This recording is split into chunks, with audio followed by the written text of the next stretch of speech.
ବଙ୍ଗୋପସାଗରରେ ସୃଷ୍ଟି ହେଲା ଲଘୁଚାପ। ବର୍ତ୍ତମାନ ସୂଚନା ଅନୁସାରେ ଅବପାତରେ ପରିଣତ ହେବ। ଆଗକୁ ଆହୁରି ଘନୀଭୂତ ହୋଇ ବାତ୍ୟା ରୂପ ନେବା ସହ ଉତ୍ତର ମହାସାଗରୀୟ ବଙ୍ଗୋପସାଗରକୁ ଗତି କରିବ ବୋଲି IMD ପୂର୍ବାନୁମାନ କରୁଛି। ହେଲେ ସମ୍ଭାବ୍ୟ ବାତ୍ୟାର ରୂପରେଖ ଓ ତୀବ୍ରତାକୁ ନେଇ କୌଣସି ସୂଚନା ଦେଇନି। ଲଘୁଚାପ ସୃଷ୍ଟି ଓ ଏହା ଅବପାତ ହେବାର ସମ୍ଭାବନାକୁ ନେଇ ବିଭିନ୍ନ ପାଣିପାଗ ମଡେଲ ଭିନ୍ନ ଆକଳନ କରିଛନ୍ତି।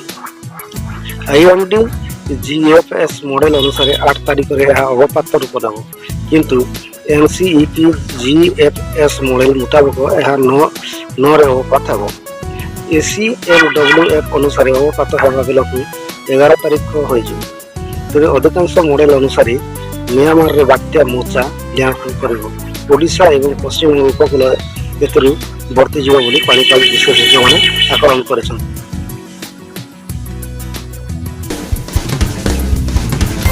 ଅଧିକ ସୂଚନା ପାଇବା ପାଇଁ ଆମ ସହିତ ଯୋଡ଼ି ରହନ୍ତୁ ଆଉ ଚ୍ୟାନେଲକୁ ସବସ୍କ୍ରାଇବ୍ କରି ପାଖରେ ଥିବା ଲାଇକ୍ ଦବାଇ ଅଲ୍ ନୋଟିଫିକେସନ୍ ଉପରେ କ୍ଲିକ୍ କରନ୍ତୁ, ଯାହାଫଳରେ ସବୁ ଲେଟେଷ୍ଟ ନ୍ୟୁଜ୍ ଆମ ଚ୍ୟାନେଲରେ ଦେଖିପାରିବେ।